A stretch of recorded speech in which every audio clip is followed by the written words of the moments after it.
Olá, seja bem-vindo a mais uma aula do nosso Guia para Lidar com Emoções Difíceis.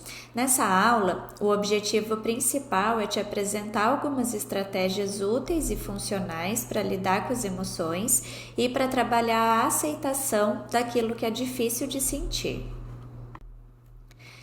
Na aula passada, a gente viu que todos nós temos os nossos próprios pensamentos e crenças a respeito das emoções, e ao longo da vida a gente vai desenvolvendo recursos e estratégias para lidar com elas.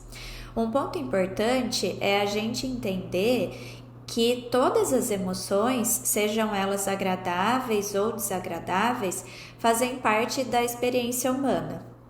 Muitas vezes os pacientes chegam até o consultório com o objetivo principal de parar de sentir ansiedade, por exemplo. Essa não é uma meta realista, porque enquanto a gente está vivo, a gente vai experimentar a ansiedade em alguns momentos da vida.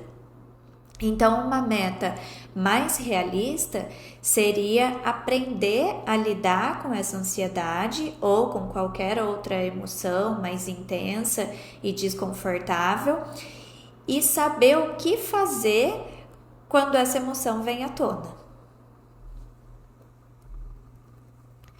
Então, a gente pode pensar em 5 princípios para tentar te ajudar a conviver melhor com as emoções. O primeiro princípio traz a ideia de que emoções difíceis e desagradáveis fazem parte da experiência de todos. Então, o motivo pelo qual a gente consegue falar com as outras pessoas sobre a nossa raiva, a nossa ansiedade, a nossa tristeza, solidão, é que quando a gente fala, a outra pessoa sabe do que se trata, porque todos sentem ou já sentiram em algum momento as mesmas emoções que você. As emoções dolorosas e desagradáveis são universais, então ninguém vai atravessar uma vida inteira sem experimentar um tipo de emoção desconfortável. No segundo princípio, a gente entende que as emoções nos alertam, nos falam sobre as nossas necessidades e nos conectam com um significado. Sem a intensidade de algumas emoções, como por exemplo o medo e a raiva, os nossos ancestrais não teriam nem sobrevivido. Eles enfrentavam a privação, a fome, a ameaça de outros humanos e animais perigosos e eles precisavam sentir esse medo para se protegerem. Então, o medo ele tem uma função protetiva na nossa vida e nos motiva a evitar ou escapar de situações perigosas. Assim como a fome, ela nos comunica a necessidade de comida, por exemplo, a nossa raiva nos fala sobre o nosso senso de injustiça, desrespeito, o amor nos comunica o quanto uma pessoa é importante para nós, a ansiedade pode nos mostrar o quanto a gente está frente a uma situação ameaçadora. A gente tem as emoções porque as coisas importam para nós, porque tem um significado. Por isso, quando perdemos ou não conquistamos algo que a gente considera importante, a gente experimenta o sentimento de perda, de decepção, de desilusão. Sem todo esse leque de emoções que a gente é capaz de sentir, a vida seria muito automatizada e sem sentido algum. O terceiro princípio destaca que emoções intensas podem nos orientar ou nos enganar. A gente precisa que as nossas emoções nos ajudem a tomar decisões. Às vezes, a gente sente de uma forma que a gente entende que uma determinada situação é perigosa. Às vezes é, de fato, e às vezes a gente se engana em relação a isso. Por exemplo, a gente pode concluir que alguma coisa é perigosa só porque a gente está se sentindo ansiosa naquele momento. Então, vamos pensar em andar de elevador. A pessoa pensa que andar de elevador é perigoso só porque ela se sentiu ansiosa ao ter que enfrentar um elevador. Isso se chama raciocínio emocional, que é um pensamento que pode nos levar a crer que um simples incômodo é uma catástrofe. A gente pode agir impulsivamente frente a um sentimento de raiva intensa e depois perceber que interpretamos mal o que estava acontecendo, por exemplo. Então, isso também é uma forma de entender que as nossas emoções podem nos enganar. Às vezes, a intensidade daquilo que a gente sente faz com que a gente tente amenizar a dor através de estratégias que não funcionam, por exemplo, usando álcool, drogas ou comida, mas depois a gente acaba se sentindo ainda pior. Então, ter um sentimento forte sobre alguma coisa não é garantia de que estamos certos. Até podemos estar, mas também podemos estar reagindo à emoção do momento, sem considerar as consequências no longo prazo e num cenário mais amplo. Perceber quando a gente é dominado por uma emoção, como raiva, ansiedade, tristeza e desesperança, é um sinal de que a gente precisa parar, recuar, refletir e usar estratégias que realmente funcionam e que não pioram as coisas. O quarto princípio traz a ideia de que as crenças sobre as nossas emoções podem tornar difícil tolerarmos os sentimentos. Se você acredita que suas emoções vão durar para sempre, ou que você não vai suportá-las, ou que aquilo que você está sentindo vai te incapacitar, imediatamente você vai se sentir mais ansioso em relação aos seus sentimentos e isso vai te levar a ter ainda mais emoções indesejáveis. E no último princípio, a gente tem a ideia de que as estratégias para lidar com as emoções podem melhorar ou piorar os problemas. Existem estratégias que são úteis e funcionais e estratégias que são inúteis ou disfuncionais.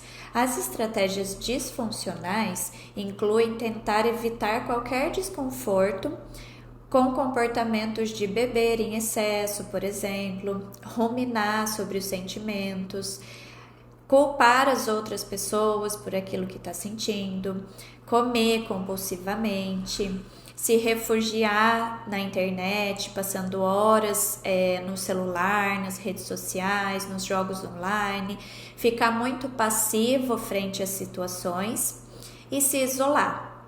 Você pode até se sentir melhor inicialmente usando uma dessas estratégias, mas no longo prazo os problemas se agravam ainda mais.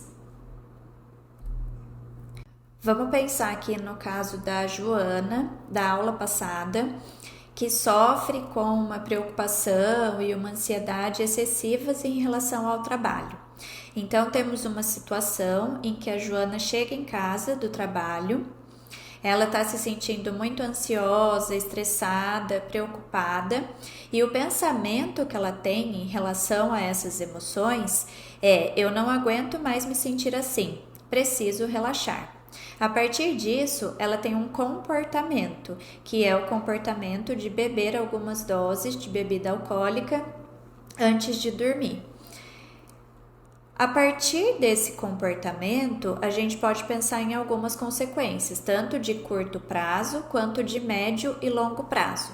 As consequências de curto prazo são um alívio e um relaxamento momentâneo, depois que a Joana bebeu algumas doses de bebida alcoólica. Então, isso faz com que o comportamento se mantenha, porque de alguma forma ele funciona, mesmo que seja por alguns minutinhos. Porém, as consequências de médio e longo prazo são a piora da ansiedade e da preocupação da Joana devido à ação que o álcool tem no nosso organismo. O problema de base não é resolvido, que ou são os problemas no ambiente de trabalho da Joana ou as crenças que a Joana tem em relação ao trabalho, além do risco de dependência de álcool. Então, por isso que a gente chama de estratégia disfuncional, porque no médio e longo prazo elas trazem ainda mais prejuízo para a vida da pessoa, ainda que no curto prazo ela traga algum alívio momentâneo. O seu estilo de enfrentamento é a sua forma de cuidar de si e das suas emoções. Por isso, é importante que a gente tenha em nosso repertório as estratégias úteis e funcionais para lidar com sentimentos difíceis e desagradáveis. Algumas dessas estratégias são o realismo emocional, decepções inevitáveis, desconforto construtivo, fazer o que não quer, imperfeição bem-sucedida, satisfação flexível. Os nomes são um pouco difíceis, mas o conceito é fácil de entender. A gente vai falar uma por uma dessas estratégias. Vamos começar pelo realismo emocional. Para a gente entender o conceito de realismo emocional, a gente precisa primeiro entender o conceito de perfeccionismo emocional, que é o quê? É a crença de que as emoções devem ser sempre boas, leves, felizes, descomplicadas, de que a gente não deve ter nenhuma dificuldade emocional.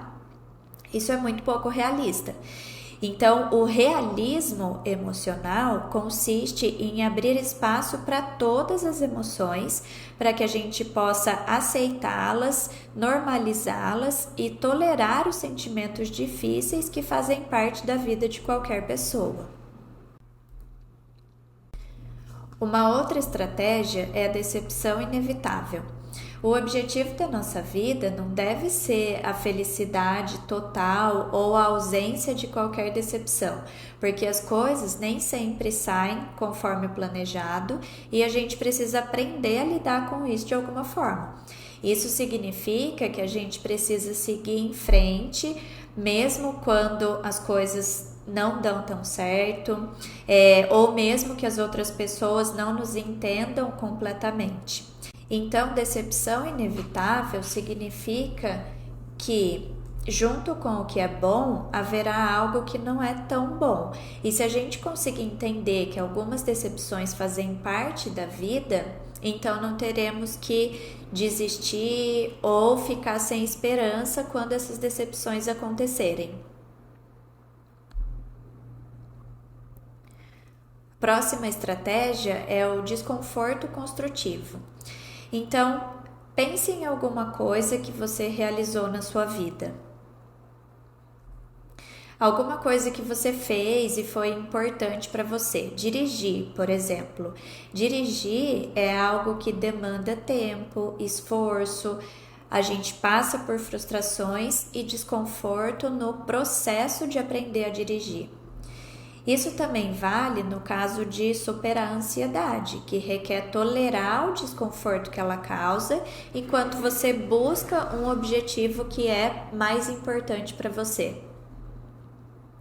Se você quiser superar o medo de dirigir, por exemplo, você precisa dirigir enquanto sente o medo. Não dá para esperar parar de sentir o medo para começar a dirigir, porque pode ser que isso não aconteça. Então, a gente conclui que, às vezes, melhorar as coisas na nossa vida envolve enfrentar sentimentos desconfortáveis. O desconforto construtivo é um meio para um determinado fim. Você vai precisar tolerar o desconforto para atingir um objetivo que é importante para você. Por exemplo, uma pessoa que está tentando emagrecer, ela vai precisar tolerar o desconforto de não comer tantos doces. Então, tolerar esse desconforto da vontade de comer doce, porque ela tem esse objetivo de perder peso.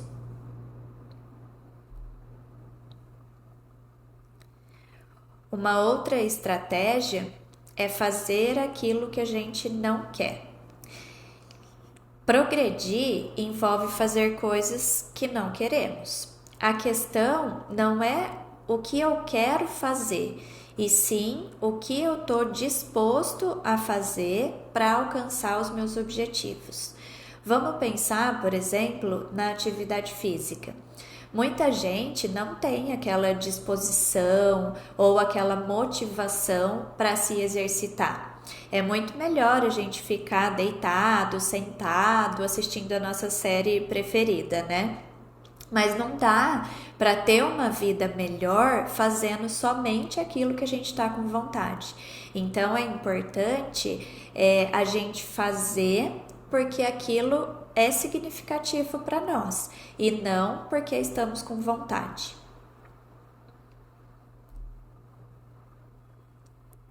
Uma outra estratégia é praticar a imperfeição bem-sucedida.